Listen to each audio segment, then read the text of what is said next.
தேவ வார்த்தை ஐக்கியத்திற்கு நான் உங்களை வரவேற்கிறேன். நான் ஜெரல் சாண்டியாகோ. நாம் தொடர்ந்து ஆண்டவராகிய இயேசுவுக்குள் பிதாவாகிய தேவன் நமக்கு கொடுத்திருக்கிற ஸ்லாக்கியங்களை குறித்தும் ஆசீர்வாதங்களை குறித்தும் சொத்துரிமைகளை குறித்தும் தியானிக்க போகிறோம். ஈஸ்டர் காலங்களில் ஆண்டவராகிய இயேசு கிறிஸ்துவின் மூலமாக நமக்கு உண்டாயிருக்கிற அந்த மீட்பின் திட்டம், அந்த ஆசீர்வாதங்களை தியானிப்பதற்காக ஒரு பிரேக் விட்டுருந்தோம். இப்போ ஈஸ்டர் காலம் முடிந்த பிறகு இப்போ மறுபடியும் நம்முடைய சுதந்திரத்தை, கர்த்தர் நமக்கு கொடுத்த அந்த ஆசீர்வாதங்களை சுதந்திரிக்க வேண்டிய காலம் வந்துவிட்டது என்ற தலைப்பில் நாம் தேவ வார்த்தையை தியானிக்க போகிறோம். கர்த்தர் நமக்கு கொடுத்திருக்கிற இந்த மாபெரும் ஆசீர்வாதங்கள், ஸ்லாக்கியங்கள், சுதந்திரம், சொத்துரிமைகள், இவைகளை கையில் எடுக்கும் காலம் வந்துவிட்டது. இவைகளை சுதந்திரிக்கும் காலம் வந்துவிட்டது. கவனிங்க, பைபிளில் எழுதி வைக்கப்பட்டிருக்கிற இந்த ஆசீர்வாதங்கள் நம்முடைய வாழ்க்கையில் அனுபவமாக மாற வேண்டும். இந்த வேதாகமம் நம்ம ஏதோ ஒரு கதை புஸ்தகம் படிக்கிற மாதிரி. சரி, நம்ம சின்ன பிள்ளையில் பார்த்திங்கன்னா நம்ம வீட்டில் நம்மளுக்கு இந்த மாரல் ஸ்டோரிஸ்லாம் வாசிப்பாங்களே, நல்லொழுக்கங்களை போதிக்கிற நல்ல இந்த கதைகளெல்லாம் வாசிப்பாங்க.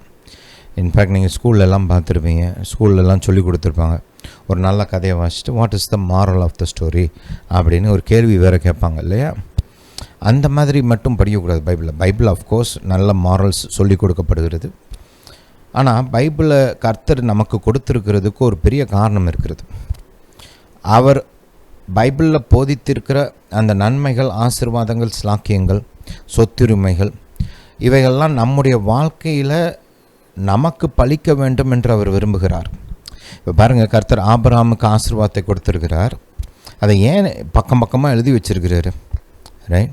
இப்போ தாவீதோடு கூட கர்த்தர் எப்படி இடைப்பட்டார், அவரை எப்படி ஆசீர்வதித்தார், பாதுகாத்தார், தப்புவித்தார், உயர்த்தினார் அப்படின்றதெல்லாம் ஏன் சாப்டர் பைபிளில் எழுதப்பட்டிருக்கிறது? ஏன் அது வந்து வெறும் ஒரு சரித்திர வரலாறு, அப்போ நடந்ததை டாக்குமெண்ட் பண்ணி வச்சுருக்கிறோம் அப்படின்னு கிடையாது. கர்த்தர் அவைகளை நமக்கு ஒரு சாட்சியாக எழுதி வைத்திருக்கிறார். எபிரேய மொழியில் இந்த சாட்சிக்கு ஒரு நல்ல அர்த்தம் சொல்கிறாங்க. என்னென்னா, அப்போ நடந்தது இப்போ மறுபடியும் நடக்கும், அதுதான் சாட்சியோட அர்த்தம். அந்த மூல வார்த்தைக்கு எபிரேய மொழியில் அந்த சாட்சின்ற வார்த்தைக்கு அர்த்தமே, அந்த டெஸ்டிமனி அப்படின்றத வார்த்தைக்கு அர்த்தமே அப்போ நடந்தது இப்பயும் நடக்கும், ரைட்? அதானா அந்த அர்த்தத்தில் தான் அந்த சாட்சி அப்படின்ற வார்த்தையை பயன்படுத்தப்படுகிறதா, ரைட்? இப்போ நம்ம சபையிலலாம் எதுக்கு சாட்சி சொல்கிறோம்? ஒரு விசுவாசிக்கு கர்த்தர் செய்த அந்த அற்புதம் கேட்குற மற்ற விசுவாசிங்களுக்கும் கர்த்தர் செய்வார் அப்படின்ற நோக்கத்தோடு தானே. அந்த மாதிரி தான் கர்த்தர் பைபிளில் ஆபிரகாமின் சாட்சிகளை எழுதி வைத்திருக்கிறார், தாவீதின் சாட்சிகளை எழுதி வைத்திருக்கிறார், யோசேப்பின் சாட்சிகளை எழுதி வைத்திருக்கிறார், யாக்கோபு, ஈசாக்கு, இவர்களின் சாட்சிகள்லாம் எழுதி வச்சிருக்கிறார். அப்போ நான் பைபிளை படிக்கும்போதே நான் என்ன ஒரு எதிர்பார்ப்போடு படிக்கணும்னா, இதை எனக்கு கர்த்தர் செய்வார். ஆபிரகாமுக்கு செய்ததை எனக்கு செய்வார், யாக்கோபுக்கு செய்ததை எனக்கு செய்வார், ஈசாக்குக்கு செய்ததை எனக்கு செய்வார், தாவீதுக்கு செய்ததை எனக்கு செய்வார், ஆண்டவராக இயேசு கிறிஸ்துவின் மூலமாக செய்ததை என் மூலமாக செய்வார். அப்படி எதிர்பார்ப்போடு தான் படிக்கணும். ஆண்டவராக இயேசு என்ன சொன்னார் பாருங்கள், ஆண்டவராக இயேசு கிறிஸ்துவுடைய கிரியைகள் எழுதப்பட்டதற்கு 2 நோக்கம் இருக்குது. ஒன்று, அவர் யார், அவர் எப்படிப்பட்டவர்னு நம்ம தெரிஞ்சுக்கணும், அது ஒரு நோக்கம். இன்னொரு நோக்கம், நம் மூலமாக கர்த்தர் எப்படி கிரியை செய்வார் என்பதையும் நம்ம அறிந்து கொள்ள வேண்டும். அதனால தான் ஆண்டவராக இயேசு இப்படி சொன்னார், என்னை விசுவாசிக்கிறவன் நான் செய்கிற கிரியைகளை செய்வான், ரைட்? அப்போது ஏசப்பா காலத்தில் கர்த்தர் எப்படி செஞ்சார், அதை ரசிக்கிறது நல்லது தான், அந்த அற்புதங்களை கேட்டு வியப்பது நல்லது தான், அதை போற்றுவது நல்லது தான், புகழ்வது நல்லது தான். ஆனால் அதோடு நின்றக்கூடாது. ஆண்டவராக இயேசு மூலமாக கிரியை செய்த பரலோக தேவன் என் மூலமாகவும் கிரியை செய்வார் அப்படின்னு எதிர்பார்க்கணும். அப்போ தான் இயேசு செய்த கிரியைகளை நாமும் செய்ய முடியும். ஹல்லேலூயா. அப்போ பாருங்கள், இந்த பைபிள் கொடுக்கப்பட்ட நோக்கம் கர்த்தர் நம் வாழ்வில் வெளிப்பட வேண்டும் என்பது தான். அதுக்காகத்தான் பாருங்கள் இந்த போதனைகளை நம்ம கொடுக்குறோம். பவுல் அப்போஸ்தலர் இந்த ஃபார்மேட்டை பயன்படுத்துகிறார். அவர் பார்த்திங்கன்னா அந்த ஆசீர்வாதங்கள், ஸ்லாக்கியங்களை குறித்து எபேசியர் நிருபத்தில் அப்படி அருமையாக எழுதிட்டு அடுத்து ஒன்று செய்கிறார். ரைட். என்ன செய்கிறாருன்னு பார்த்தோம்னா, எபேசியர் 1:17 அந்த ஆசீர்வாதங்களை குறித்த ஞானம், வெளிச்சம், அறிவு, புரிந்து கொள்ளுதல் நமக்கு உண்டாக வேண்டும் என்று அவர் ஜெபிக்கிறார் பாருங்க. ஏன்னா இந்த ஆசீர்வாதங்கள், ஸ்லாக்கியங்கள் இதெல்லாம் நம்ம வாழ்க்கையில் அனுபவமாக மாறுறதுக்கு அது குறித்த ஒரு ஆசை மட்டும் இருந்தால் போதாது. அதை குறித்த ஞானம், வெளிச்சம், அறிவு, புரிந்து கொள்ளுதல் உண்டாக வேண்டும். அந்த வெளிச்சத்தின் அடிப்படையில் நாம் கர்த்தரை விசுவாசிக்க வேண்டும். அப்போ தான் கர்த்தர் ஆயத்தம் பண்ணி வைத்திருக்கிற இந்த ஆசீர்வாதங்கள், நன்மைகள் நம்முடைய வாழ்க்கையில் வெளிப்படும். அப்போ தான் அதை பெற்றுக்கொள்ளக்கூடிய திராணி நமக்கு உண்டாகும்.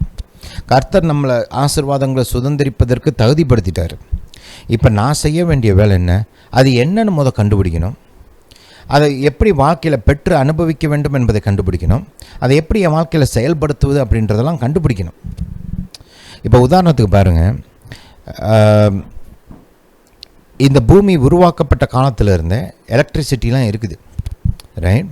எலக்ட்ரிசிட்டி, மின்சாரத்தை ஆளுகை செய்கிற அந்த பிரமாணங்கள், பிரின்சிபிள்ஸ், ரைட்? மின்சாரத்தை உற்பத்தி செய்ய தேவையான அந்த மூலப்பொருட்கள், அந்த மின்சாரத்தை உருவாக்கக்கூடிய அந்த உருவாக்க பயன்படுத்தப்படுகிற அந்த மெத்தட், ப்ராசஸ், இதெல்லாமே உலக தோற்றத்திலிருந்தே இருக்குது இந்த பூமியில், ரைட்? அதை எப்படி மின்சாரத்தை எப்படி கட்டுப்படுத்துவது, அதை எப்படி பிரயோஜனமான வழியில் பயன்படுத்துவது, இந்த காரியங்கள்லாம் ஆரம்பத்திலேருந்து இந்த பூமியில் இருக்குது, ரைட்? ஆனால் அதை குறித்த அந்த அறிவு, வெளிச்சத்தை நாம் பெற்றுக்கொள்ளுகிற வரைக்கும் அது பிரயோஜனமில்லாத ஒரு காரியமாக தான் இருக்குது, இல்லையா? பாருங்கள், மின்சாரத்தை உருவாக்கக்கூடிய தண்ணீர் இந்த பூமியில் இருந்துச்சு ஆரம்பத்துலேருந்தே. நம்ம இப்போ இந்த கோல் பயன்படுத்தி, ரைட், எலக்ட்ரிசிட்டி உருவாக்குறோம். அந்த கோல் நம்ம பூமியில் ஆரம்ப காலங்களில் இருந்தே இருக்குது, ரைட்? அந்த நியூக்ளியர் எனர்ஜி, அந்த நியூக்ளியர் பிரின்சிபிள்ஸ் எல்லாமே, அந்த நியூக்ளியர் ரியாக்ஷனில் பயன்படுத்தப்படுகிற மூலப்பொருட்கள் எல்லாமே ஆரம்பத்துலேருந்து இந்த பூமியில் தான் இருந்துச்சுங்க. ஆனால் அது நமக்கு பிரயோஜனப்படலை. ஏன்? பாருங்கள், இந்த மின்சாரத்தை குறித்த ஞானம், அறிவு, வெளிச்சம், புரிந்து கொள்ளுதல் நம்மளுக்கு இல்லை. அப்போ அது எப்படிப்பட்ட மூலப்பொருட்களால் உருவாக்க முடியும் அப்படின்ற அந்த வெளிச்சம் நமக்கு இல்லை. சரி, அப்படி அதை உருவாக்குறதை எப்படி கட்டுப்படுத்துவது, அதை பிரயோஜனமான விதத்தில் எப்படி பயன்படுத்துவது அப்படின்ற அந்த வெளிச்சம்லாம் நமக்கு இல்லை. அந்த மின்சார சக்தியை ஆளுகை செய்கிற அந்த பிரமாணங்கள்லாம் என்னன்னு நம்மளுக்கு தெரியல. அப்படி தெரியாததுனால மின்சாரத்தை உருவாக்கக்கூடிய அந்த மூலப்பொருட்கள், அந்த பிரமாணங்கள், இது எல்லாம் இந்த பூமியில் ஆல்ரெடி இருந்துமே நமக்கு அது பிரயோஜனம் இல்லாமலே இருந்துச்சு. ஹல்லேலூயா டு ஜீசஸ். புரியுதா? ரைட்?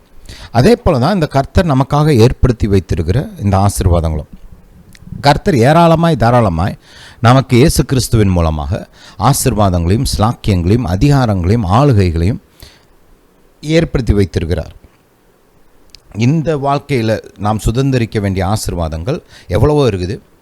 நாம் சுதந்திரிக்க வேண்டும் என்று பல பிரம்மாண்டமான ஆசீர்வாதங்களை நித்தியத்திலும், அடுத்த இந்த வருகிற காலங்களிலும், வருகிற அந்த நித்தியம் இல்லையா, நெக்ஸ்ட் ஏஜ், அதுலேயும் கர்த்தர் நமக்குன்னு ஆயத்தப்படுத்தி வச்சுருக்கிறார், ரைட்? இம்மையிலையும் சரி, மறுமையிலையும் சரி, ரெண்டுலேயுமே கர்த்தர் நமக்கு ஆசீர்வாதத்தை ரெடி பண்ணி வச்சுருக்கிறார்.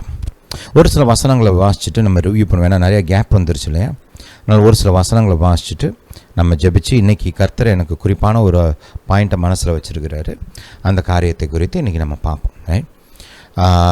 முதல்ல பாருங்கள், ரோமர் 8 போங்க. இங்கே 16 வாசிப்போம். நாம் தேவனுடைய பிள்ளைகளாக இருக்கிறோம் என்று ஆவியானவர் தாமே நம்முடைய ஆவியுடனே கூட சாட்சி கொடுக்கிறார். நாம் பிள்ளைகளானால் சுதந்திரரும் ஆமேன்றது பழைய வார்த்தை. நாம் பிள்ளைகளானால் வாரிசுகளும் ஆமே, அதான் கரெக்ட்.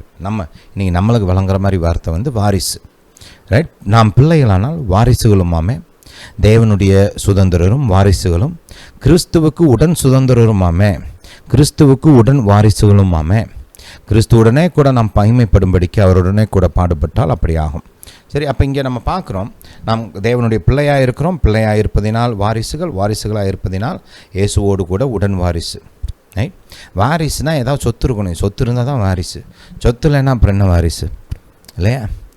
சுதந்திரிக்கிறதற்கு பெற்றுக்கொள்வதற்கு சொத்துன்னு இருக்கிறதுனால தான் என்னன்னு சொல்கிறோம், வாரிசு. அல்லேலூயா. சரி, இதை மைண்டில் வச்சுக்கோங்க. இங்கே நம்ம இப்போ எபேசியருக்கு போகலாம். இந்த எபேசியர் முதல் அதிகாரம் 3ஆம் வசனத்தில் அந்த முழு சாப்டருமே திரும்ப திரும்ப வாசிங்க. இந்த முதல் 3 அதிகாரங்களுமே வாசிப்பது ரொம்ப நல்லது. இது வந்து ஒரு பொக்கிஷமான ஒரு வேத பகுதி.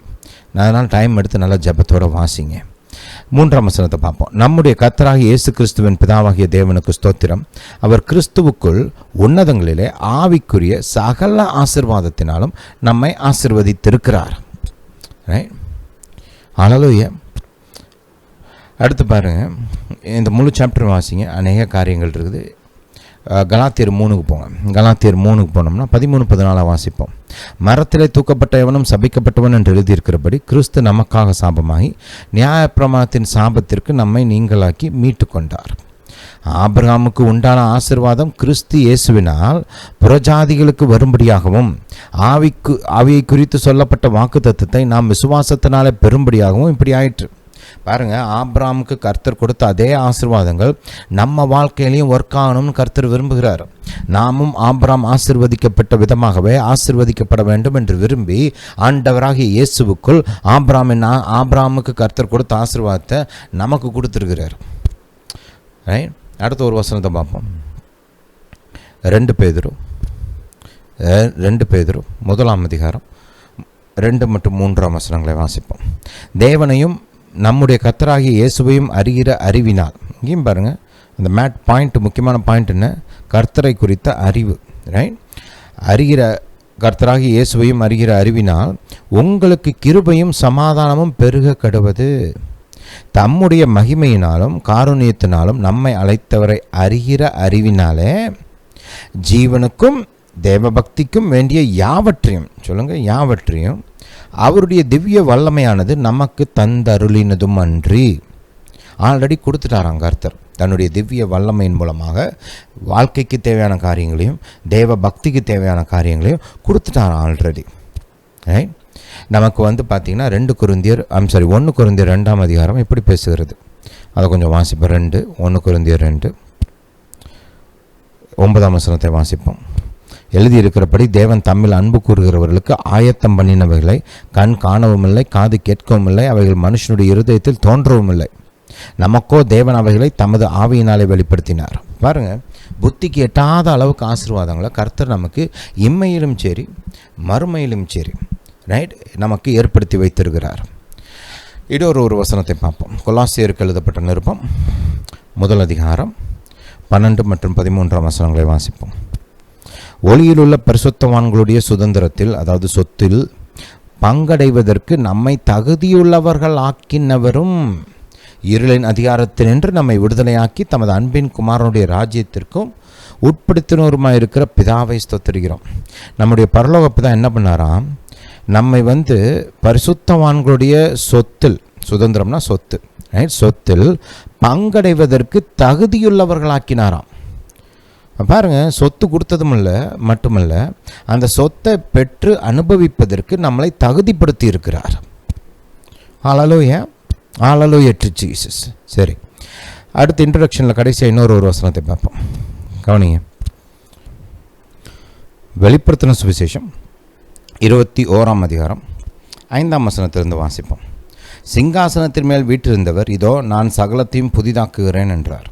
பின்னும் அவர், இந்த வசனங்கள் சத்தியமும் உண்மையுமானவைகள், இவைகளை எழுது என்றார். அல்லேலூயா. அன்றியும் அவர் என்னை நோக்கி, ஆயிற்று, நான் ஆல்பாவும் ஒமேகாவும் ஆதியும் அந்தமுமாய் இருக்கிறேன். தாகமாய் இருக்கிறவனுக்கு நான் ஜீவ தண்ணீரூற்றில் இலவசமாய் கொடுப்பேன். ஜெயங்கொள்ளுகிறவன், ஜெயங்கொள்ளுகிறவன் எல்லாவற்றையும் சுதந்திரித்து கொள்வான். நான் அவன் தேவனாயிருப்பேன், அவன் என் குமாரனாயிருப்பான். ரைட். அங்கே பாருங்கள், இம்மையிலையும் நமக்கு கர்த்தர் ஏராளமான ஆசீர்வாதங்களை வச்சிருக்கிறாரு. மறுமையிலும் ரைட், நித்தியத்திலும் நமக்கு நாம் சுதந்திரித்து கொள்ள வேண்டும் என்று கண் காணவும் இல்லை, காது கேட்கவும் இல்லை, மனுஷனுடைய இருதயத்தில் தோன்றவும் இல்லை அப்படின்னு சொல்கிற அளவுக்கு மாபெரும் மகிமையான ஆசீர்வாதங்களை ஆயத்தம் பண்ணி வச்சிருக்கிறார். இந்த ஆசீர்வாதங்களை கர்த்தர் ஆயத்தம் பண்ணி வைத்திருக்கிற கிறிஸ்துவுக்குள் நமக்கு கொடுத்திருக்கிற இந்த ஆசீர்வாதங்கள் ஆளுகைகள், அதிகாரங்கள் இவைகளெல்லாம் பயன்படுத்தணும்னா ஞானம், புத்தி, அறிவு, வெளிச்சம் ப்ளஸ் விசுவாசம் இது ரொம்ப முக்கியம். அதனால தான் பாருங்கள், நம்ம இந்த போதனை தொடரில் இந்த ஆசீர்வாதங்களுக்கு ஒரு பிப்ளிக்கல் ஃபவுண்டேஷனை, ஒரு தியாலஜிக்கல் ஃபவுண்டேஷன், வேத வசனங்கள் மூலமாக ஒரு அஸ்திவாரம், ஒரு அடிப்படையை நான் உங்களுக்கு போதித்து கொண்டு வருகிறேன். ஒரு சிலருக்கு இந்த கிறிஸ்துவின் ஆசீர்வாதங்கள் அவ்வளோ நல்லா விளங்குறதில்ல. பாருங்கள், கிறிஸ்தவர்களுக்குள்ள மத்தியிலேயே கிறிஸ்துவுக்குள் இருக்கிற அந்த ஸ்லாக்கியங்கள், ஆளுகைகள், அதிகாரங்கள், ஆசீர்வாதங்கள் இவைகள் நிறைய பேர் கேள்விப்பட்டது கூட கிடையாது. அப்படி கேள்விப்பட்டவங்க மேலோட்டமாக கேள்விப்பட்டிருக்காங்க, முழுசாக ஆழமாக தெரிஞ்சது கிடையாது. இந்த ஆசீர்வாதங்களை கையில் எடுக்கணும் சுதந்திரிக்கணும், வாழ்க்கையில் அனுபவமாக மாற்றணும்னா நமக்கு ஒரு முழு நிச்சயமான விசுவாசம் வேண்டும். ஆனால் அந்த முழு நிச்சயமான விசுவாசம் காற்றுல இருந்து வர்றது கிடையாது. ரைட்? கர்த்தரை குறித்த, கர்த்தர் இந்த காரியங்களை குறித்து நமக்கு கொடுத்துருக்கிற அந்த வெளிச்சம் நமக்கு இருக்கணும். ரைட்? அந்த வெளிச்சத்தின் அடிப்படையில் தான் நம்மளால் விசுவாசிக்க முடியும். அதனால தான் நம்ம ஒரு பிப்ளிக்கல் ஃபவுண்டேஷன் கொடுக்கணும். பைபிளில் இருந்து, வேத வாக்கியங்கள்ல இருந்து இந்த கிறிஸ்துவுக்குள்ளான ஆசீர்வாதங்களுக்கு ஒரு அடிப்படை, ஒரு அஸ்திவார போதனைகளை கொடுக்கணும் அப்படின்னு சொல்லி தான் இப்போ நம்ம ஆதி ஆகமத்திலேருந்து தியானித்து கொண்டு வருகிறோம். ரைட்? கர்த்தர் மனிதனை உருவாக்கும் போது எப்படி உருவாக்கினார்? ஆதாமை உருவாக்குவதற்கு முன்பாகவே அவனுக்கு தேவையான சகலவற்றையும் உருவாக்கிட்டு ஆயத்தம் பண்ணிட்டு அதுக்கப்புறம்தான் ஆதாமை உருவாக்கினார். ஆதாமை உருவாக்கிட்டு ரைட் இலவசமாக அவருடைய அன்பினால், அவருடைய இரக்கத்தினால் தான் உண்டு பண்ணின இந்த அருமையான இந்த பூமி, இந்த பூமியில் இருக்கிற பொக்கிஷங்கள், நன்மைகள் எல்லாத்தையும் தூக்கி ஆதாம் கையில் கொடுக்குறாரு. ரைட்? தூக்கி கொடுக்குறாரு இலவசமாக. இப்போ ஒரு கிறிஸ்துவுக்குள் மறுபடியும் பிறந்த ஒரு கிறிஸ்தவனுக்கு எப்படி கர்த்தர் இந்த ஆசீர்வாதங்களெல்லாம் தூக்கி கொடுக்குறாரோ அதே போல் தான் ஆதாமுக்கு செஞ்சார். ரைட்? ஒரு மனுஷன் கிறிஸ்தவன் ஆன அந்த நிமிஷத்துலேயே இந்த கிறிஸ்துவுக்குள் இருக்கிற எல்லா ஆசீர்வாதங்களும் அவனுக்கு சொந்தமாக மாறுது. இம்மிடியட்டாக, ஒரு நொடி பொழுதுல. Right? as soon as he is born again, all the blessings become his inheritance. கர்த்தர் உண்டு பண்ணின அந்த ஆசீர்வாதங்கள் எல்லாம் அவன் மறுபடியும் பிறந்த அந்த நொடி பொழுதுல அவனுடைய சொத்தாக, உரிமையாக மாறுகிறது. ஏன் இப்படி கர்த்தர் தூக்கி கொடுக்குறாரு? இது புதுசா இல்லை அப்படின்றத தான் நம்ம பார்த்தோம். ஆதாமுக்கு கர்த்தர் அப்படி தான் செஞ்சார். ரைட்? அதுக்கப்புறம் நம்ம பார்த்தோம் ஆதாமுக்குள் பூமியில் இருக்கிற எல்லாரும் ஆசீர்வதிக்கப்பட்டார்கள் என்பதெல்லாம் நம்ம பார்த்தோம். அது மட்டுமல்ல, ஆதாம் மேலே இருந்த அந்த ஆசீர்வாதமும் சரி, பின்னாடி அவன் விழுந்து பாவம் செய்ததுக்கப்புறம் அவன் மேலே வந்த சாபமும் கூட மனுக்குலம் மொத்தத்தையும் பாதித்தது என்பதை குறித்தெல்லாம் நம்ம தியானித்தோம். அதுக்கப்புறம் பார்த்தோம்னா நோவாவுக்குள் மனுக்குலம் எப்படி ஆசீர்வதிக்கப்பட்டது அப்படின்றதையும் நம்ம பார்த்தோம். ரைட்? அப்போ இந்த கிறிஸ்துவுக்குள் ஒரு ஆளுக்குள் மனுக்குலம் மொத்தமும் ஆசீர்வதிக்கப்படுவது ஒன்றும் புதிய கான்செப்ட் கிடையாது. கர்த்தர் ஆதி ஆமத்திலேருந்தே அதைத்தான் போதிச்சுட்டு வர்றார். ஹல்லேலூயா, ஹல்லேலூயா டு ஜீசஸ். அது மட்டுமல்ல, ஆபிரகாமுக்குள் எப்படி இஸ்ரவேல் மக்கள் ஆசீர்வதிக்கப்பட்டார்கள் அப்படின்றதெல்லாம் நம்ம பார்த்தோம். ஆபிரகாம் மூலமாக ரைட் ஆபிரகாமுக்கு கொடுத்த அதே ஆசீர்வாதங்களை கர்த்தர் நமக்கும் இப்போ எப்படி கொடுக்குறாருன்றதை குறித்தும் பார்த்தோம். ரைட்? இப்போ இன்னைக்கு நாம் மறுபடியும் பிறந்த ஒவ்வொருத்தரும் தேவனுடைய பிள்ளைகளாக இருக்கிறோம். தேவனுடைய பிள்ளைகளாக இருப்பதினால் தன்னுடைய பிள்ளைக்கு அவர் நன்மை செய்ய விரும்பி சொத்துரிமையாக இந்த ஸ்லாக்கியங்களெல்லாம் கொடுக்குறாரு அப்படின்ற அந்த பாயிண்ட்டை இன்னைக்கு விலாவரியாக தியானிக்க போகிறோம். ஹல்லேலூயா, ஹல்லேலூயா டு ஜீசஸ். ஜெபிக்கலாம். பிதாவே, இயேசுவின் நாமத்தினால் வருகிறோம். தாப்பனே, பரலோக தேவனே, உம்முடைய ஞானம், புத்தி, அறிவு, வெளிச்சத்தை எங்களுக்கு கொடுக்க வேண்டுமா ஜெபிக்கிறோம். பிதாவே, நீர் எங்களுக்கு உம்முடைய வார்த்தைகளை போதிக்க வேண்டுமா ஜெபிக்கிறோம். தாப்பனே, ஆண்டவராக இயேசு கிறிஸ்துவின் மூலமாக நீர் எங்களுக்கு கொடுத்திருக்கிற இந்த சொத்துரிமைகள், ஆசீர்வாதங்கள், நன்மைகள், ஸ்லாக்கியங்கள், ஆளுகைகள், அதிகாரங்கள் இவைகளை நீர் எங்களுக்கு போதிக்க வேண்டுமா ஜெபிக்கிறோம். இவைகளை எங்களுடைய வாழ்க்கையில் அனுபவமாக மாற்ற எங்களுக்கு உதவி செய்ய வேண்டுமா ஜெபிக்கிறோம். தாப்பனே, உம்முடைய மாபெரும் உதவிக்காய் ஸ்தோத்திரம். பிதாவே, இந்த காலத்தில் எங்களுக்கு தேவையான சரியான வார்த்தைகளை கொடுக்க வேண்டுமா ஜெபிக்கிறோம். எங்கள் வாழ்க்கைக்கு தேவையான பதில்களை வெளிப்படுத்த வேண்டுமா ஜெபிக்கிறோம். பிதாவே, நீர் அப்படியே செய்கிறபடியால் ஸ்தோத்திரம். இயேசுவின் நாமத்தினால் பிதாவே, ஆமென். ஹல்லேலூயா. ஒரு காரியத்தை உங்களுக்கு நினைவுபடுத்த விரும்புகிறேன். இந்த ஊழியத்தை ஆதரிக்க விரும்புகிறவர்கள் உங்களுடைய ஸ்க்ரீனில் இந்த ஊழியத்தை குறித்து ஊழியத்தோட பேங்க் இன்ஃபர்மேஷனும் கியூஆர் கோடும் இருக்கும். அதை பயன்படுத்தி நீங்கள் காணிக்கைகளை அனுப்பலாம். ஹல்லேலூயா. வேதம் போதிக்கிறபடி உன் பொருளாலும் உன் எல்லா விளைவின் முதற் பலனாலும் கர்த்தரை கனம் பண்ணு, அப்பொழுது உன் களஞ்சியங்கள் பூரணமாய் நிரம்பும், உன் ஆலைகளில் திராட்சரசம் புரண்டோடும். இந்த வாக்குத்தத்தத்தை கர்த்தர் நமக்கு கொடுத்துருக்கிறார். நீங்கள் இந்த ஊழியத்தில் விதைக்கும்போது தேவனுடைய ராஜ்யத்தில் விதைக்கிறீங்க, கர்த்தரை உங்களுடைய பொருளால் கனம் பண்ணுறீங்க. அதுக்கு கர்த்தர் பலன் அளிக்கிறார். என்ன பலன்? உங்களுடைய களஞ்சியங்களை அவர் நிரப்புகிறார், பூரணமாய் நிரப்புகிறார். ஹல்லேலூயா. இந்த காலத்தில் களஞ்சியம் அப்படின்னு சொன்னோம்னா நம்முடைய பேங்க் அக்கௌண்ட்ஸ், நம்முடைய பர்ஸ், லாக்கர்ஸ், ஸ்டோரேஜ் பிளேசஸ் எல்லாமே களஞ்சியங்கள் தான். நம்முடைய இன்வெஸ்ட்மெண்ட்ஸில் ஆரம்பிச்சு ரைட். கர்த்தர் நம்முடைய இந்த களஞ்சியங்களை நிரம்பி வழிய செய்வார், பூரணமாய் நிரப்புவார். ஹல்லேலூயா. Hallelujah to Jesus. உங்களுக்காக நான் ஜெபிக்க விரும்புகிறேன். பிதாவே, இந்த ஊழியத்திற்கு காணிக்கை கொடுக்கும் ஒவ்வொருவரையும் உமக்கு முன்பாக கொண்டு வருகிறேன். தாப்பனே, அவங்களை ஆசீர்வதிங்க, அவங்களுடைய கையின் கிரியைகளை ஆசீர்வதிங்க. தாப்பனே, நீர் வாக்கு பண்ணினபடி அவருடைய களஞ்சியம் நிரம்பட்டும், பூரணமாய் நிரம்பட்டும். தாப்பனே, பொருளாதார காரியங்களில் பெருத்த ஒரு கிரேட் இன்க்ரீஸ், ஒரு மாபெரும் பெருக்கத்தை நீர் கொடுக்க வேண்டுமா ஜெபிக்கிறோம். ஃபைனான்ஷியல் பிரேக் த்ரூஸ் அவங்களுக்கு உண்டாகட்டும். தாப்பனே, பணத்தின் காரியங்களில் அற்புதங்களை நீர் நடப்பிக்க வேண்டுமா ஜெபிக்கிறோம். பிதாவை, நீர் அப்படியே செய்கிறபடியால் ஸ்தோத்திரம். இயேசுவின் நாமத்தினால் பிதாவே, ஆமென். ஹல்லேலூயா. Hallelujah to Jesus. சரி, வாசிப்போம். ரோமருக்கு எழுதப்பட்ட நிருபம் 8ஆம் அதிகாரம் 12ஆம் வசனத்திலிருந்து வாசிப்போம். 12 வேண்டாம், 14. மேலும் எவர்கள் தேவனுடைய ஆவியினாலே நடத்தப்படுகிறார்களோ அவர்கள் தேவனுடைய புத்திரராய் இருக்கிறார்கள். அந்தபடி திரும்பவும் பயப்படுகிறதற்கு நீங்கள் அடிமைத்தனத்தின் ஆவியை பெறாமல், கவனிங்க, அப்பா பிதாவே என்று கூப்பிட பண்ணுகிற புத்திர சுவிகாரத்தின் ஆவியை பெற்றீர்கள். நாம் தேவனுடைய பிள்ளைகளாய் இருக்கிறோம் என்று ஆவியானவர் தாமே நம்முடைய ஆவியுடனே கூட சாட்சி கொடுக்கிறார். ஹல்லேலூயா. அப்போ வேதம் நமக்கு திட்டமாய் போதிக்கிறது, இயேசுவை விசுவாசிக்கிற ஒவ்வொருவரும் இயேசு கிறிஸ்துவின் மூலமாக தேவனுடைய பிள்ளைகளாக மறுபடியும் பிறந்திருக்கிறோம். அதுதான் நமக்கு ரட்சிப்பின் மூலமாக நமக்கு கொடுக்கப்படுகிற முதல் ஆசீர்வாதமே, நாம் தேவனுடைய பிள்ளைகளாக மறுபடியும் பிறப்பது தான்.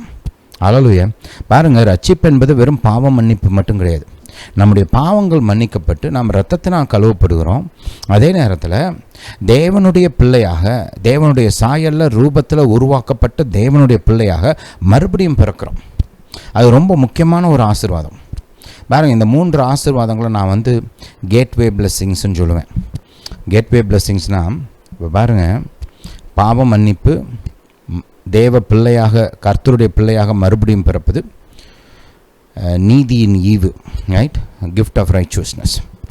கர்த்தர் கிருபையினாலே நம்மளை நீதிமான்களாக்குகிறார் இல்லையா. இந்த 3 ஆசீர்வாதங்களும் கேட்வே பிளெஸ்ஸிங்ஸ். கேட்வே பிளெஸ்ஸிங்ஸ்னால் இந்த 3 ஆசீர்வாதங்கள் மூலமாக மற்ற எல்லா ஆசீர்வாதங்களும் நமக்கு கொடுக்கப்படுகிறது. இந்த 3 ஆசீர்வாதங்களும் மற்ற எல்லா ஆசீர்வாதங்களுக்கும் வாசலை திறக்கிறது. ஹல்லேலூயா. Hallelujah to Jesus. அப்போ இந்த மறுபடியும் பிறந்து தேவ பிள்ளைகளாக நாம் மாற்றப்பட்டு இருக்கிறோம். தேவ பிள்ளைகளாக மறுபடியும் பிறந்திருக்கிறோம். இந்த ஆசீர்வாதத்தை நாம் நினைவு கூற வேண்டும். எப்போதும் அடிக்கடி சொல்லணும், நான் I am a child of God, நான் தேவனுடைய பிள்ளை. நான் எப்படி சொல்லுவேன் பாருங்கள், நான் தேவனால் பிறந்திருக்கிறேன், தேவனுடைய சாயலில் தேவனுடைய ரூபத்தில் நான் உருவாக்கப்பட்டிருக்கிறேன், நான் தேவனுடைய பிள்ளையாக இருக்கிறேன், வானத்தையும் பூமியும் படைத்த கர்த்தர் என்னை ஆசீர்வதித்திருக்கிறார். இதை நான் அடிக்கடி சொல்லுவேன். இதை ரெகுலராக சொல்கிறது என்னுடைய வழக்கம். அப்போது இந்த மாதிரி ஆசீர்வாதம், இந்த மாதிரி பேச கற்றுக்கணும். இதெல்லாம் உங்களுக்கு கர்த்தர் கொடுத்த ஸ்லாக்கியங்கள். இதெல்லாம் நானாக சொன்னது கிடையாது. பைபிள் எழுதியிருக்கிறத எனக்குன்னு சொந்தமாக எடுத்துக்கிட்டேன். நீங்களும் எடுத்துக்கோங்க, உங்களுக்கும் ஒர்க் ஆகும். ஹல்லேலூயா. Hallelujah to Jesus. பாருங்கள், நீங்கள் தேவனுடைய பிள்ளைன்றதுனால உங்களுக்கு சொத்து கொடுத்துருக்கிறார் கர்த்தர். உங்களை தன்னுடைய வாரிசாக மாற்றிருக்கிறார்.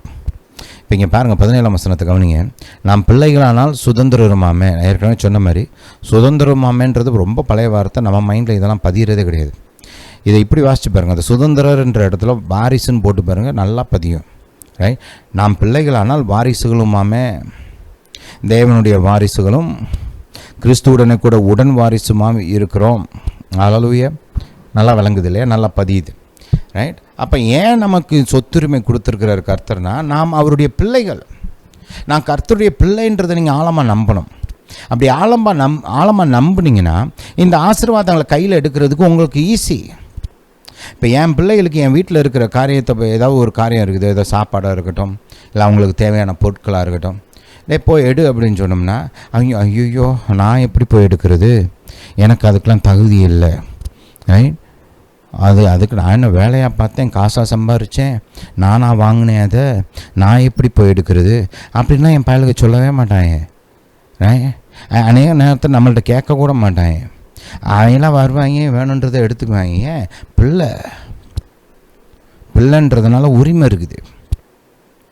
நீங்கள் பிள்ளை நம்புனீங்கன்னா ஆசீர்வாதங்களை கையில் எடுக்கிறது ஈஸி.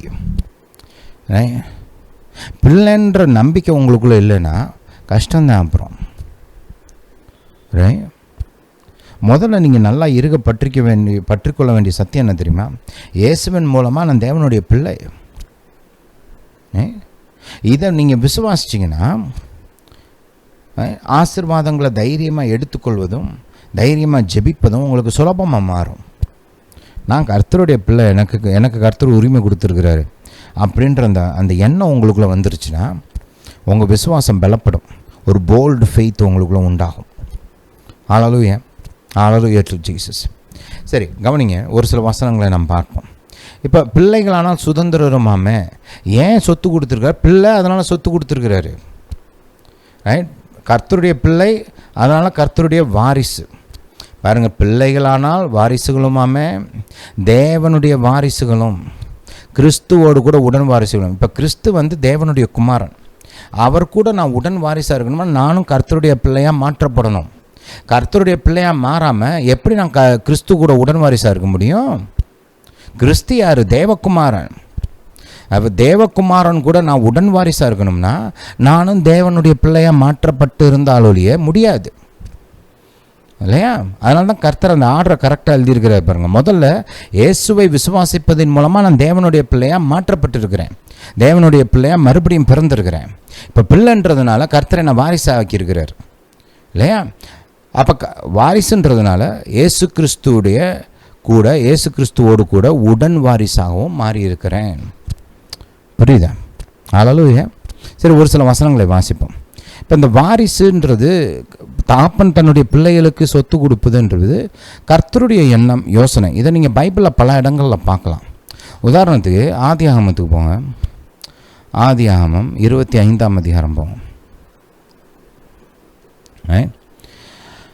5ஆம் வசனத்தை கவனிங்க. ஆபிரகாம் தனக்கு உண்டான யாவையும் ஈசாக்குக்கு கொடுத்தான். ஈசாக்கு யார்? ஆபிரகாமுடைய பையன்.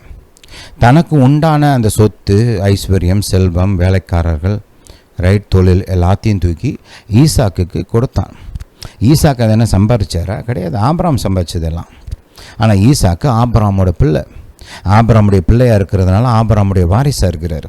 வாரிசாக இருப்பதனால் ஆபிரகாமுக்கு உண்டான யாவும் ஈசாக்குக்கு கொடுக்கப்பட்டது. ஹல்லேலூயா. நீதிமொழிகள் 13ஆம் அதிகாரம் 22ஆம் வசனத்தை கவனிங்க. நல்லவன், சொல்லுங்கள், நல்லவன் தன் பிள்ளைகளுக்கு சுதந்திரம் வைத்து போகிறான். சுதந்திரம்னா சொத்து, ரைட். நல்லவன் தன் பிள்ளைகளுக்கு சொத்தை வைத்து போகிறான். பாவியின் ஆஸ்தியோ நீதிமானுக்காக சேர்த்து வைக்கப்படும். பாருங்கள், கர்த்தரை சேவிக்கிற, கர்த்தருக்கு பயந்து கர்த்தரின் பாதையில் நடக்கிற மக்களுக்கு கர்த்தர் ஒரு ஆசீர்வாதத்தை கொடுக்குறாரு. என்னது? அவங்க தன்னுடைய பிள்ளைகளுக்கு மட்டுமில்ல, தன்னுடைய பேர பிள்ளைகளுக்கும் சொத்து வச்சுட்டு போகிறாங்க, ஆஸ்தி வச்சுட்டு போகிறாங்க. ஆனால் பாவி அவன் ஆஸ்தி சேர்க்குறான், ஆனால் அதை தூக்கி கர்த்தர் நீதிமானுக்கு கொடுத்துறாரு. ஹல்லேலூயா. Hallelujah to Jesus. இந்த பாயிண்ட்டை மைண்டில் வச்சுக்கோங்க. நீதிமொழிகள் 19 போங்க. நீதிமொழிகள் 19:14ஆம் வசனத்தை வாசிப்போம். வீடும் ஆஸ்தியும் பிதாக்கள் வைக்கும் சுதந்திரம், புத்தியுள்ள மனைவியோ கர்த்தர் அருளும் ஈவு. அந்த முதல் பகுதியை பாருங்கள். வீடும் ஆஸ்தியும் பிதாக்கள் வைக்கும் சுதந்திரம். தாப்பன்மார் தன்னுடைய பிள்ளைகளுக்கு சொத்தாக கொடுக்குறாங்க. எதை? வீடு, ஆஸ்தி எல்லாத்தையும் பிள்ளைகளுக்கு சொத்தாக. சுதந்திரம்னா நம்ம ஏற்கனவே பார்த்த மாதிரி சொத்து, ஆஸ்தி, ரைட்? பிள்ளைகளுக்கு ஆஸ்தியாக எழுதி வைக்கிறாங்க இல்லையா? ஹல்லேலூயா, ஹல்லேலூயா டு ஜீசஸ். அப்போ இதைத்தான் இது இந்த எண்ணம், இந்த வழிமுறை கர்த்தர்கிட்ட இருந்து வந்துச்சு. அவர் அப்படி தான் இருக்கிறார். ஆதாம தன்னுடைய சாயலை, தன்னுடைய ரூபத்தில் தன்னுடைய பிள்ளையாக உருவாக்கின உடனே இவ்வளோ பெரிய பூமியை, அதில் இருக்கிற ஐஸ்வர்யம், செல்வம், ஆசீர்வாதங்கள், நன்மைகள் எல்லாத்தையும் தூக்கி ஆபிரகாம் கையில் அப்படி தொக்குனாப்பில் தூக்கி கொடுக்குறாரு பாருங்க, ரைட்? அவனுக்கு என்ன அனுபவம் இருக்குதா? எக்ஸ்பீரியன்ஸ் இருக்குதா? இதுக்கு முன்னாடி ஆளுகை செய்திருக்கிறானா? எதுவுமே கிடையாது. ஆனால் தூக்கி கொடுக்குறாரு. ஏன்? பிள்ளைன்னா தூக்கி கொடுக்குறாரு. புரியுதா? அந்த மாதிரி தான் இந்த கிறிஸ்துவுக்குள்ளே இருக்கிற ஆசீர்வாதங்களும் கர்த்தர் நமக்கு தூக்கி வாரி வழங்கியிருக்கிறார். ஏன்? பிள்ளை. இயேசுவை விசுவாசிப்பதின் மூலமாக நீங்கள் தேவனுடைய பிள்ளைகளாக இருக்கிறீர்கள். நீங்கள் பிள்ளைன்றதுனால அவர் தூக்கி கொடுக்குறாரு. வாங்கிக்கோங்க. ஹல்லேலூயா, ஹல்லேலூயா டு ஜீசஸ். நம்முடைய ஆண்டவராக இயேசு கிறிஸ்துவின் போதனைகள்லாம் பார்த்தோம்னா, சரி, அதுக்கு முன்னாடி இன்னும் ஒரு சில வசனங்களை வாசிச்சிருவோம். யோவான் எழுதின சுவிசேஷம் 1 அதிகாரம் 12ஆம் வசனத்தை வாசிங்க. அவருடைய நாமத்தில், அதாவது இயேசுடைய நாமத்தின் மேல் விசுவாசம் உள்ளவர்களாகிய அவரை ஏற்றுக்கொண்டவர்கள் எத்தனை பேர்களோ அத்தனை பேர்களுக்கும் தேவனுடைய பிள்ளைகளாகும்படி அவர்களுக்கு அதிகாரம் கொடுத்தார். அப்போ இயேசுவை விசுவாசித்து கர்த்தராக ஏற்றுக்கொண்ட நாம் அனைவரும் தேவனுடைய பிள்ளைகளாக மறுபடியும் பிறந்திருக்கிறோம். தேவனுடைய பிள்ளைகளாக நாம் இருப்பதினால நமக்கு கர்த்தர் இலவசமாய் கிருபையினால ஆசீர்வாதங்களை வாரி வழங்கி இருக்கிறார். ஹல்லேலூயா, ஹல்லேலூயா டு ஜீசஸ். கலாத்தியர் 3ஆம் அதிகாரம் 26ஆம் வசனத்தை பாருங்கள். நீங்கள் எல்லாரும் கிறிஸ்து இயேசுவை பற்றும் விசுவாசத்தினால் தேவனுடைய புத்திரராயிருக்கிறீர்களே. அப்போ இது ஏதோ ஒரு இடத்துல சொல்லப்பட்டது கிடையாது, ரைட்? பைபிள் முழுசாக இந்த காரியம் புதிய ஏற்பாட்டில் போதிக்கப்படுது. இயேசுவை விசுவாசித்தீர்கள் என்றால் நீங்கள் தேவனுடைய பிள்ளைகளாக மாற்றப்பட்டு இருக்கிறீர்கள், தேவனுடைய பிள்ளைகளாக மறுபடியும் பிறந்திருக்கிறீர்கள். இதை அரவணைச்சிக்கோங்க. இந்த சத்தியத்தெல்லாம் திரும்ப திரும்ப வாசித்து அடிக்கடி சொல்லுங்கள். நான் தேவனுடைய பிள்ளை, தேவனுடைய வாரிசு, தேவன் எனக்கு சொத்துக்களை கொடுத்துருக்கிறார், ஆஸ்தியை கொடுத்துருக்கிறார், கர்த்தர் என்னை ஆசீர்வச்சிருக்கிறார், ஆசீர்வாதம் என்னுடைய சொத்துரிமை. இப்படிலாம் பேசணும். ஒன்றும் வழங்க மாட்டேங்குது, என்ன நடக்க போதோ தெரியல, உருப்பிடாதான் தெரியல, நம்மலாம் எங்கே தேர போகிறோம், உங்கள் வாழ்க்கையில் ஒளியே வர மாட்டேங்குது, இப்படியெல்லாம் பேசுகிறதுக்கு பதிலாக தேவனுடைய வார்த்தையை எடுத்து பேசணும். நான் தேவனுடைய பிள்ளை, நான் தேவனுடைய வாரிசு, வானத்தையும் பூமியும் படைத்த கர்த்தர் என்னை ஆசீர்வச்சிருக்கிறார், நான் தேவன் எனக்கு சொத்து, ஆஸ்திகளையும் சொத்துகளையும் கொடுத்துருக்கிறார், தேவன் எனக்கு ஆசீர்வாதத்தை ஆஸ்தியாக கொடுத்துருக்கிறார், சொத்தாக கொடுத்துருக்கிறார், ஆசீர்வாதம் என்னுடையது. இப்படிலாம் பேசணும். ஹல்லேலூயா, ஹல்லேலூயா டு ஜீசஸ். இப்படிலாம் பேசுனீங்கன்னா வாழ்க்கை நல்லாயிரும். எனக்கெல்லாம் ஞாபகம் இருக்குது பாருங்கள், ஒரு காலத்தில் என்னுடைய மனசை நான் சுக்குநூறாக உடச்சி வச்சுருந்தேன், ரைட்? பாவத்துக்கு இடம் கொடுத்து, ரைட்? ஒரு செல்ஃப் கண்ட்ரோலே இல்லாமல் அந்த மைண்டை அப்படியே தாறுமாறாக பிச்சு எறிஞ்ச மாதிரி உடச்சி வச்சுருந்தேன் நான்.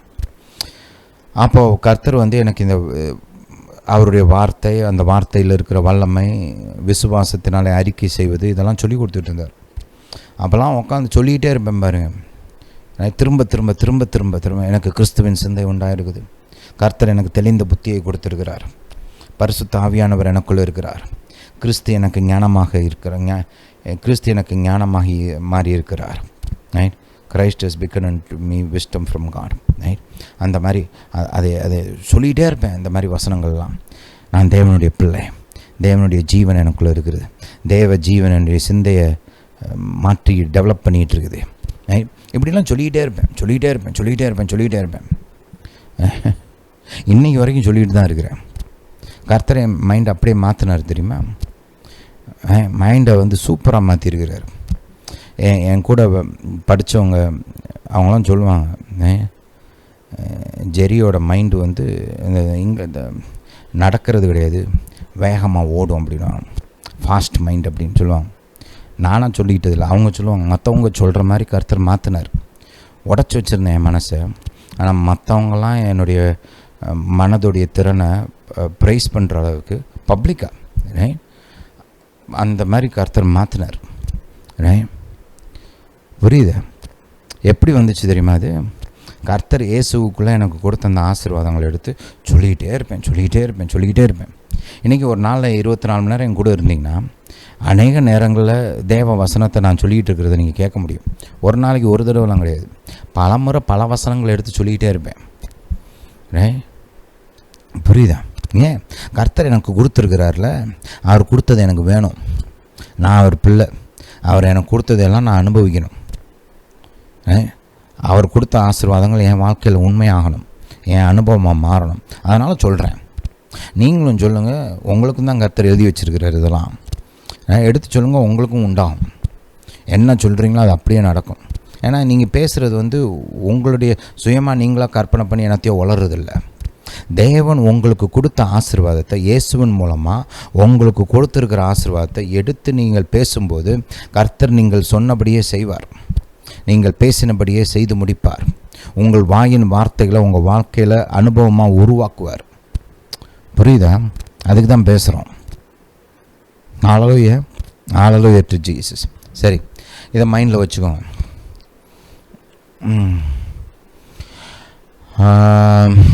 ஓகே, இப்போ மத்தேயு ஆண்டவராக இயேசு ஒரு புது ஜெப வழிமுறையை கொண்டு வந்தார், ரைட்? நீங்கள் பார்த்துருப்பீங்க. பழைய ஏற்பாட்டிலெல்லாம் பார்த்தீங்கன்னா அவங்க ஜெபம் பண்ணும்போது பொதுவாக சர்வ வல்லவரே, வானத்தையும் பூமியும் படைத்தவரே, ஆபிரகாமின் தேவனே, ஈசாக்கின் தேவனே, யாக்கோபின் தேவனே, சேனைகளின் கர்த்தரே அப்படின்னு சொல்லி தான் பொதுவாக ஜெபிப்பாங்க, ரைட்? நல்லது தான், அதெல்லாம் கரெக்டு, சூப்பர். நான் இன்றைக்கி வரைக்கும் அதெல்லாம் சொல்லணும், அப்படி சொல்லி ஜெபிக்கிறதும் நல்லது. நல்லதும். ஏன்னா தேவனுடைய நாமத்தில் அவருடைய வல்லமை இருக்கிறது, அவர் வைத்திருக்கிற ஆசீர்வாதம் இருக்கிறது. நல்லதும். அதனால் தேவனுடைய நாமம் நமக்கு புகலிடமாக இருக்குது, தேவனுடைய நாமத்தில் நமக்கு உதவி இருக்கிறது. அதனால் அதெல்லாம் சொல்கிறது நல்லது தான், கட்டாயம் சொல்லணும். ஆனால் புதிய ஏற்பாட்டில் ஆண்டவராக இயேசு குறிப்பாக ஒரு காரியத்தை எம்பசைஸ் பண்ணுறாரு. அவர் ஜெபத்தை குறித்து பேசும்போதெல்லாம் எப்படி வானத்தையும் பூமியும் படைத்த தேவன் நம்முடைய தகப்பனாய் இருக்கிறார் என்பதை வலியுறுத்தி போதுகிறார். இன்ஃபேக்ட் புதிய ஏற்பாட்டின் ஜெப போதனையில் ஒரு ஃபவுண்டேஷன் என்னன்னு பார்த்தோம்னா, நாம் பிள்ளைகளாக நம்முடைய பரலோக தகப்பனிடத்தில் ஜெபிக்கிறோம். அந்த சத்தியம்தான் புதிய ஏற்பாட்டில் ஜெபத்துக்கு ஒரு ஃபவுண்டேஷனாக இருக்குது. குறிப்பாக ஆண்டவராக இயேசுடைய போதனையில் அதுதான் பிரதானமாக போதுகிறார். அவர் ஜெபத்தை குறித்து சொன்ன காரியங்களெல்லாம் கொஞ்சம் கவனிங்களேன், ரைட்? உதாரணத்துக்கு 6ஆம் அதிகாரத்தில் ஜெபத்தை குறித்து பேச ஆரம்பிக்கிறார் இல்லையா? அந்தரங்கத்தில் நம்ம செய்கிற அந்த தான தர்மத்தை குறித்து பேசுகிறாரு, ரைட்? அடுத்து பார்த்திங்கன்னா, சரி ஒரு பாயிண்ட் சொல்கிறேன், நீங்கள் தனியாக எடுத்து டைஜஸ்ட் பண்ணி படிங்க. இங்கே அந்தரங்கத்தில் பார்க்குற பிதா அப்படின்னு சொல்கிறார் இல்லையா? இங்கே காணிக்கைகளை குறித்து அவர் பேசலை. மனுஷர் காண வேண்டும் என்று அவர்களுக்கு முன்பாக உங்கள் தர்மத்தை செய்யாதபடிக்கு எச்சரிக்கையாக இருங்கள் இல்லையா? அநேகம் பேர் இது காணிக்கைக்கு சொன்னதுன்னு நினச்சிக்கிறாங்க. இது காணிக்கைகளை குறித்து சொல்லப்பட்ட வசனமே கிடையாது. ஏழைகளுக்கு நாம் செய்யும் தர்மம், அதை குறித்து சொல்லப்பட்ட வசனம். ஏழைகளுக்கு உதவி செய்யும்போது தர்மம்னா பாருங்கள், ஏழைகளுக்கு நம்ம கொடுக்குற பணத்தை தர்மம்னு சொல்லுவாங்க. இங்கிலீஷில் ஆர்ம்ஸ் அப்படின்ற வார்த்தை யூஸ் பண்ணப்பட்டிருக்கும். ரெண்டுமே ஏழைகளுக்கு நாம் கொடுக்குற பணத்தை குறித்து சொல்லப்படுது. காணிக்கைகளை இப்படி ஒழிச்சு கொடுக்கணும்லாம் அவசியம் கிடையாது. நீங்கள் பைபிளில் போய் படித்து பாருங்கள், யார் எவ்வளவு காணிக்கை கொடுத்தாங்கன்னு கர்த்தர் விலாவரியாக பட்டியல் போட்டு வச்சுருக்கிறார். நீங்கள் பைபிளில் படித்து பாருங்கள், யார் கொடுத்தா, எவ்வளவு கொடுத்தான், என்ன வெயிட்டில் கொடுத்தான் அப்படின்னு எழுதப்பட்டிருக்குது.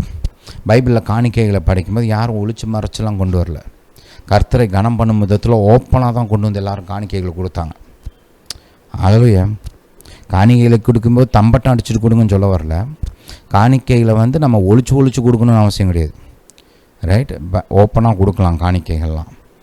அது நீங்கள் பைபிளை படித்து பார்த்தீங்கன்னா காணிக்கைகளை குறித்து கர்த்தர் சொல்லும்போது அது எல்லோரும் ஓப்பனாக தான் கொடுக்குறாங்க, ரைட்? கர்த்தர் அவங்க கொடுத்ததெல்லாம் கணக்கெலாம் எழுதி வச்சுருக்கிறாரு. ஹல்லேலூயா. புரியுதா? சரி, அது உங்களுக்கு ஒரு எக்ஸ்ட்ரா போனஸாக சொல்கிறேன்.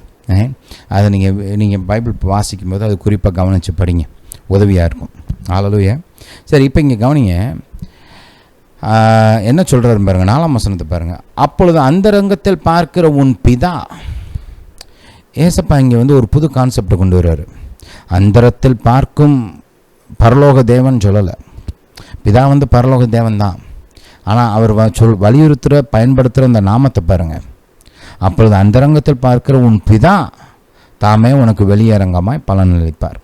அடுத்து ஜெபத்தை குறித்து பேச ஆரம்பிக்கிறார். ஜெபத்தை குறித்து பேச ஆரம்பிக்கும்போது மறுபடியும் அதே தான் சொல்கிறார் இல்லையா. 6ஆம் வசனம் கடைசி பகுதியை பார்த்தோம்னா, அந்தரங்கத்தில் பார்க்கிற உன் பிதா வெளியரங்கமாய் உனக்கு பலனளிப்பார். ரைட், சரி.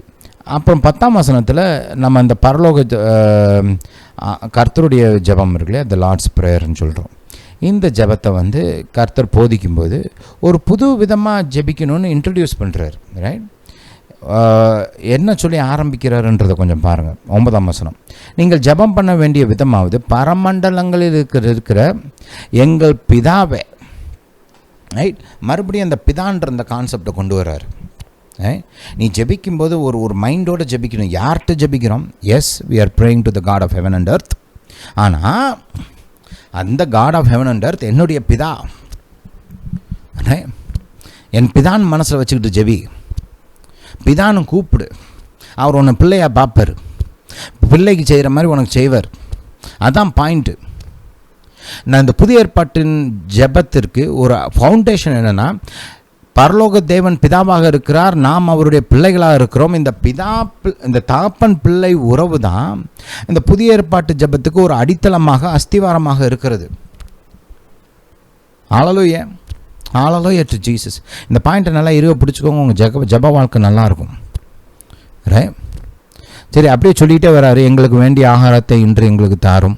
அந்த பாயிண்ட்டை அதை கொஞ்சம் அண்டர்லைன் பண்ணி வச்சுக்கோங்க. பின்னாடி ஏன்னு சொல்கிறேன் நான். எங்கள் கடனாளிகளுக்கு நாங்கள் மன்னிக்கிறது போல எங்கள் கடன்களை எங்களுக்கு மன்னியும், எங்களை சோதனைக்கு உட்பட பண்ணாமல் தீமை என்று எங்களை ரட்சித்துக்கொள்ளும். அப்படிலாம் சொல்லிட்டு 14ஆம் வசனம், மனுஷருடைய தப்பிதங்களை நீங்கள் அவர்களுக்கு மன்னித்தால் உங்கள் பரம பிதா உங்களுக்கும் மன்னிப்பார். மனுஷருடைய தப்பிதங்களை நீங்கள் அவர்களுக்கு மன்னியாதிருந்தால் உங்கள் பிதா உங்கள் தப்பிதங்களையும் மன்னியாதிருப்பார். ரைட், இங்கே ஜெபத்தை குறித்து அழகாக சொல்கிறாரு இல்லையா. அந்த உபவாசத்தை குறித்து பேசும்போது அதே தான் சொல்கிறாரு. உபவாசித்து ஜெபிக்கும்போது ரைட், அங்கே என்ன சொல்கிறாரு? 18ஆம் வசனத்தை பார்த்தோம்னா, அந்தரங்கத்தில் பார்க்கின்ற உன் பிதா உனக்கு வெளியரங்கமாய் பலனளிப்பார். இயேசு வந்து இந்த பாயிண்ட்டை ஸ்ட்ரெஸ் பண்ணுறாரு. இன்ஃபேக்ட் பார்த்தீங்கன்னா யோவான் சுவிசேஷத்தில் அவர் உயிர் தெழுந்த உடனே அவர் அந்த பெண்கள்கிட்ட சொல்லி அனுப்புகிறாரு பாருங்க. ரைட், என் பிதாவும் உங்கள் பிதாவும், என் தேவனும் உங்கள் தேவனும், ரைட் அப்படின்னு எம்ஃபசைஸ் பண்ணி சொல்லி அவங்கள அனுப்புகிறார். ஏசப்பா இதை வந்து விரும்பி வேணும்னு மெனக்கட்டு செஞ்சார். நம்முடைய மனசில் பதியணும்னே இப்படி செய்கிறார். எல்லா இடத்துலையும் பிதாவிடத்தில் ஜெபிங்கள், பிதாவிடத்தில் ஜெபிங்கள்னு அந்த ஊக்குவிக்கிறார். 7ஆம் அதிகாரத்தை கவனிங்க. மத்தேயு 7, கேளுங்கள் அப்பொழுது உங்களுக்கு கொடுக்கப்படும். எவ்வளோ ஒரு மாபெரும் வாக்குத்தத்தம் இல்லையா. ஏன் ஒரு பக்கம் கர்த்தர் நமக்கு நன்மை செய்ய விரும்புகிறார் இல்லையா. அதனால தான் கேளு கொடுக்குறேன்னு சொல்கிறார். கேளுங்கள் உங்களுக்கு கொடுக்கப்படும், தேடுங்கள் கண்டறிவீர்கள், தட்டுங்கள் அப்பொழுது உங்களுக்கு திறக்கப்படும். என்ன ஒரு மகிமையான வாக்குத்தத்தம் இல்லை. தொடர்ந்து வாசிங்க. ஏனென்றால் கேட்கிற எவனும் பெற்றுக்கொள்கிறான், தேடுகிறவன் கண்டறிகிறான், தட்டுகிறவனுக்கு திறக்கப்படும். ஏன்னா கேட்கறது பிள்ளை, பிள்ளை கேட்டால் கொடுக்கப்படும். தேடுறது பிள்ளை, பிள்ளை தேடும்போது கண்டடைவான். தட்டுறது பிள்ளை, தட்டும்போது துறப்பார். புரியுதா? 9ஆம் வசனத்தை கவனிங்க. உங்களில் எந்த மனுஷனாலும் தன்னிடத்தில் அப்பத்தை கேட்கிற தன் மகனுக்கு, அவர் சொல்கிற உதாரணத்தை கவனிங்க. என்ன ரிலேஷன்ஷிப் இங்கே கொண்டு வர்றாரு? தகப்பன் பிள்ளை, அந்த ரிலேஷன்ஷிப்பை தான் கொண்டு வர்றாரு. உங்களில் எந்த மனுஷனாலும் தன்னிடத்தில் அப்பத்தை கேட்கிற தன் மகனுக்கு கல்லை கொடுப்பானா? அதனால தான் சொல்கிறார், அனுதினமும் எனக்கு அப்பத்தை கொடுங்கன்னு கேட்க சொல்கிறார். பிள்ளை கேட்டால் அப்புறம் தாப்பன் என்ன செய்வார்? தூக்கி கொடுப்பாரு இல்லையா. மீனை கேட்டால் அவனுக்கு பாம்பை கொடுப்பானா? நம்ம யாராவது செய்வோம்? அப்படி செய்ய மாட்டோம் இல்லையா. 11 கவனிங்க. ஆகையால் பொல்லாதவர்களாகிய நீங்கள் உங்கள் பிள்ளைகளுக்கு, மறுபடியும் அந்த பாயிண்ட்டை பார்த்தீங்களா, உங்கள் பிள்ளைகளுக்கு நல்ல ஈவுகளை கொடுக்க அறிந்திருக்கும் போது பரலோகத்தில் இருக்கிற உங்கள் பிதா தம்மிடத்தில் வேண்டிக் கொள்கிறவர்களுக்கு நன்மையானவைகளை கொடுப்பது அதிக நிச்சயம் அல்லவா. கேட்கறது யாரு? பிள்ளை. பிள்ளை பரலோகத்தில் இருக்கிற பிதாவிடத்தில் கேட்கும்போது பிதா தன் பிள்ளைக்கு கட்டாயம் கொடுப்பார். கொடுப்பது அதிக நிச்சயம். பிள்ளை கேட்கும்போது கொடுக்கிறாரு. பிள்ளை தேடும்போது கண்டடைய செய்கிறார். பிள்ளை தட்டும்போது திறக்கிறாரு. பாருங்க, அந்த பிதா தகப்பன் பிள்ளைன்ற அந்த உறவு தான் இந்த ஜெபங்களுக்கும் ஜெப வாக்கு தத்தங்களுக்கும் ஜெப முறைகளுக்கும் அடிப்படையாக இருக்கிறது. ஹல்லேலூயா, ஹல்லேலூயா டு ஜீசஸ். மறுபடியும் சொல்கிறேன், பரலோக தேவன் நம்முடைய தகப்பன், நாம் அவருடைய பிள்ளைகள் என்ற இந்த சத்தியம்தான் புதிய ஏற்பாட்டு ஜெபமுறைக்கு அடித்தளமாக இருக்கிறது. புதிய ஏற்பாட்டு ஜெபத்திற்கு அஸ்திவாரமாக இருக்கிறது.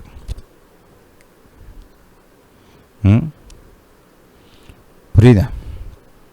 ஹல்லேலூயா, ஹல்லேலூயா டு ஜீசஸ்.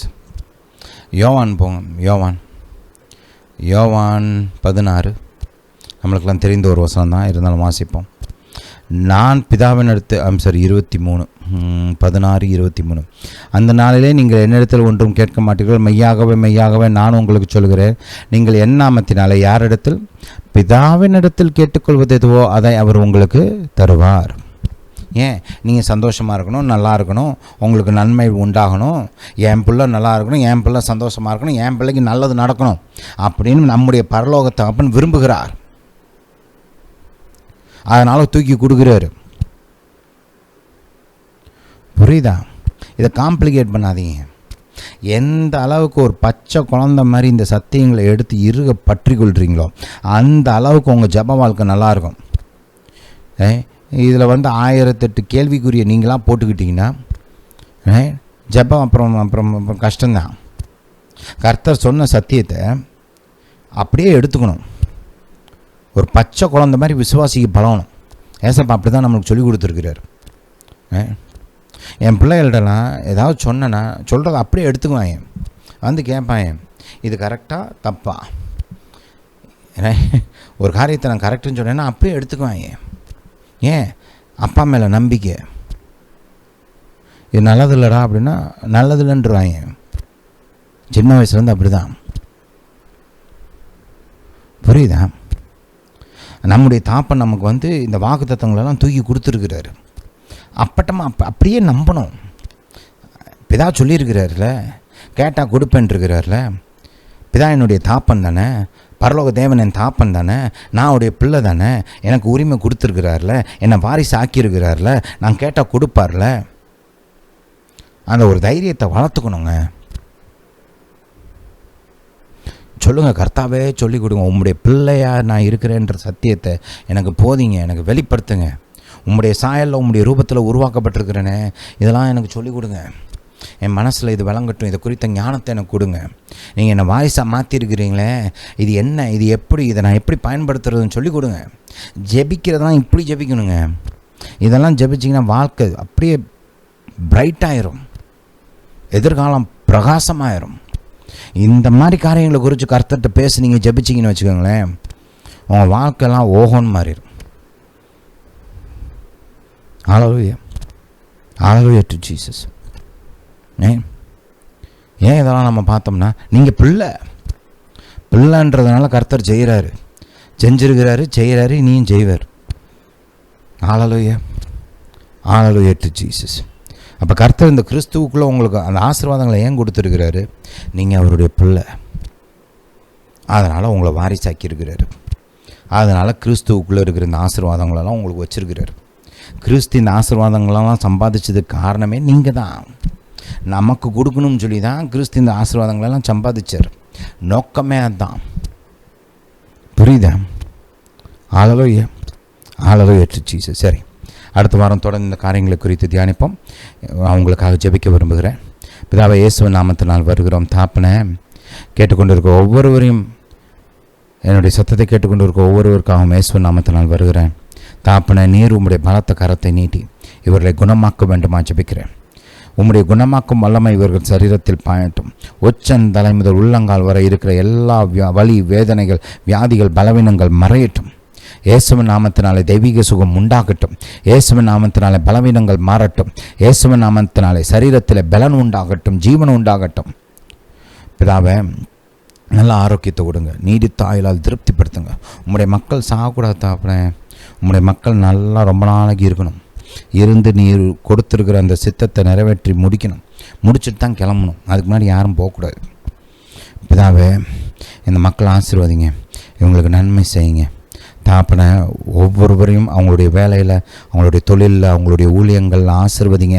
கையின் கிரியைகளை ஆசீர்வதிங்க தாப்பனை. பெருக்கம் உண்டாகட்டும், முன்னேற்றம் உண்டாகட்டும், விரிவாக்கம் உண்டாகட்டும் தாப்பனை. விடுதலை உண்டாகட்டும். எந்த இடத்துலலாம் நெருக்கப்பட்டிருக்கிறாங்களோ, எந்த இடத்துலலாம் தடைகள் உண்டாயிருக்கிறதோ அந்த இடத்துலலாம் விடுதலை உண்டாகட்டும், பிரேக் த்ரூஸ் உண்டாகட்டும் தாப்பனை. வானத்தையும் பூமியும் படைத்த எங்கள் கர்த்தர் எங்களுடைய நல்ல மெய்ப்பராக இருக்கிறீர். இவர்களுடைய தேவைகளெல்லாம் சந்திக்க வேண்டுமா ஜெபிக்கிறேன். இருதயத்தின் விருப்பங்களை பூர்த்தி செய்ய வேண்டுமா ஜெபிக்கிறேன் தாப்பனை. நிரம்பி வழிகிற அனுபவம் உண்டாகட்டும் தாப்பனை. பூரணமான ஆசீர்வாதங்கள் உண்டாகட்டும். தேவைக்கும் மிஞ்சி அதிகம் உண்டாகட்டும் தாப்பனை. சாப்பிட்டு திருப்தி அடைந்து மிச்சம் எடுக்கிற விதத்தில் ஆசீர்வதிக்க வேண்டுமா ஜெபிக்கிறேன் பிதாவே. நிரம்பி வழிகிற ஆசீர்வாதங்கள் உங்கள் வாழ்க்கையில் உண்டாகட்டும். கடன் பிரச்சனைகளால் குறைந்து ஒன்றுமில்லாமல் போகட்டும். கடனிலிருந்து விடுதலை உண்டாகட்டும் தாப்பனை. உம்மை சேவிக்க பணத்தின் காரியங்களில் விடுதலை உண்டாகட்டும். உம்மை பின்பற்ற ஒரு ஃப்ரீடம் உண்டாகட்டும் தாப்பனை. ஹல்லேலூயா டு ஜீசஸ். பிதாவே, ஆவி ஆத்மா சரீரத்தில் பலன் உண்டாகட்டும். முன்னேறுவதற்கான பலன், ஜெயிப்பதற்கான பலன், மேற்கொள்வதற்கான பலன் உண்டாகட்டும் தாப்பனை. ஆறுதல் கொடுங்க, சமாதானம் கொடுங்க. எந்த இடத்துல உங்களுக்கு உதவி தேவையோ அந்த இடத்துல உங்களுடைய உதவி உண்டாகட்டும். ஒவ்வொருவரையும் கண்ணின் மணியைப் போல பாதுகாக்க வேண்டுமா ஜெபிக்கிறேன். போக்கையும் வரத்தையும் பாதுகாத்து கொள்ளுங்க. எல்லா தீமைக்கும் விலக்கி பாதுகாத்து கொள்ளுங்க. ஜீவனை பாதுகாத்து கொள்ளுங்க தாப்பனை. இவர்கள் மீதும், இவர்கள் குடும்பத்தார் மீதும், இவர்களுக்கு உண்டான யாவற்றின் மீதும் உங்களுடைய பரிபூர்ண பாதுகாப்பு உண்டாகட்டும் தாப்பனை. இவர்களுக்கு எதிராக உருவாக்கப்படும் எல்லா ஆயுதங்களும் மாய்க்காமலே போகட்டும் தாப்பனை. துன்மார்க்கமான மக்கள் கையிலிருந்தும் அவிசுவாசிகளின் கையிலிருந்தும் இவர்களை தப்புவித்து பாதுகாக்க வேண்டுமா ஜெபிக்கிறேன். பொல்லாங்கன் கையிலிருந்து தப்புவிக்க வேண்டுமா ஜெபிக்கிறேன் பிதாவை. நீங்கள் அப்படியே செய்கிறபடியால் ஸ்தோத்திரம் பிதாவை. எங்கள் ஜெபத்தை கேட்டு பதில் கொடுத்தபடியால் ஸ்தோத்திரம். இயேசுவின் நாமத்தினால் பிதாவே, ஆமென். ஹல்லேலூயா. கர்த்தர் உங்களுக்கு மாபெரும் காரியங்களை செய்வார். இந்த ஆண்டு உங்களுக்கு இயேசுவின் நாமத்தினால வெற்றி ஊர்வலமாக அமையட்டும். வெற்றி மேல் வெற்றி உண்டாகட்டும். தொடர்ச்சியான வெற்றிகள் உண்டாகட்டும். ஹல்லேலூயா, ஹல்லேலூயா டு ஜீசஸ். இந்த போதனை, இந்த வீடியோ, இந்த மெசேஜை நீங்கள், இந்த லிங்க்கை உங்கள் குடும்பத்தார், உற்றார், உறவினர்கள், நண்பர்கள், உங்களுக்கு தெரிந்த ஊழியக்காரங்க, உங்களுக்கு தெரிந்த விசுவாசிகள் எல்லாருக்கும் அனுப்பி வைங்க. அவங்களும் கேட்டு ஆசீர்வதிக்கப்படட்டும். கர்த்தர் உங்களை ஆசீர்வதிப்பார். Hallelujah, hallelujah to Jesus. நம்முடைய இந்த மெசேஜோட அந்த டிஸ்கிரிப்ஷனில் இந்த மினிஸ்ட்ரி, நம்முடைய காட்ஸ் வேர்ட் ஃபெலோஷிப் யூத் மினிஸ்ட்ரியோட லிங்க் இருக்கும். வாட்ஸ்அப் சேனல், அதோட லிங்க் இருக்கும். அதே மாதிரி காட்ஸ் வேர்ட் ஃபெலோஷிப் ப்ரேயர் குரூப்போட அந்த சேனல் லிங்க்கும் இருக்கும். அதை கிளிக் பண்ணி அந்த சேனல்ஸில் ஜாயின் பண்ணிக்கோங்க. மிகவும் ஆசீர்வாதமாக இருக்கும். ஹல்லேலூயா, ஹல்லேலூயா டு ஜீசஸ். ஹல்லேலூயா. சரி, அடுத்த வாரம் பார்ப்போம். இந்த போதனை கேட்டபடியால் நன்றி. கர்த்தர் உங்களை ஆசீர்வதிப்பாராக. நம்முடைய இயேசு ராஜா சீக்கிரம் வருகிறார்.